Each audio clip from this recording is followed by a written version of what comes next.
বর্তমানে এক প্রকার খাদের কিনারায় পড়ে আছে ম্যান সিটি।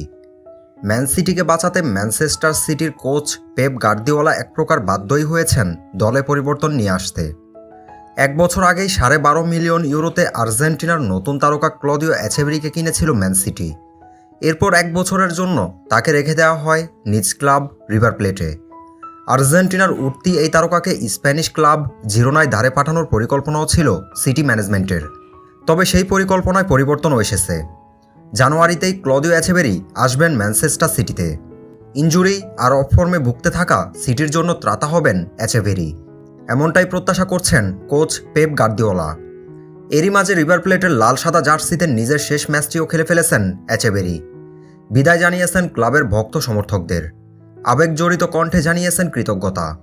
ক্লাব ছাড়ার আগে 2024 সালের রিভার প্লেটের হয়ে 4 গোল ও 6 অ্যাসিস্ট করেছেন এই তরুণ। ভুগতে থাকা রিভার প্লেটকে লিগে 5ম স্থানে নিয়ে আসতে বড় অবদানই রেখেছেন এই তরুণ। ম্যানচেস্টার সিটিতে এসেই সরাসরি মূল দলে যোগ দিতে পারেন এচেভেরি। চলতি মৌসুমে নিজেদের সবশেষ 12 ম্যাচের মধ্যে ম্যানচেস্টার সিটি হেরেছে 9 ম্যাচেই। স্বাভাবিকভাবেই দলে কিছু পরিবর্তন আনতে মরিয়া গার্দিওলা। সে ধারাতেই শেষ মুহূর্তে পরিকল্পনা বদলে এচেভেরিকে নিয়ে আসছে ম্যান সিটি।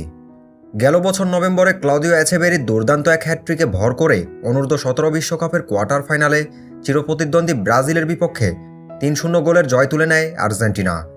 এরপরে রাতারাতি বিশ্ব ফুটবলে হইচই ফেলে দেন এই প্রতিভাবান কিশোর। সেমিফাইনালেও গোল পেয়েছিলেন। নিজের অবিশ্বাস্য পারফরম্যান্সের জন্য 15 বছর বয়সেই অভিষেক হয় সিনিয়র ফুটবলে।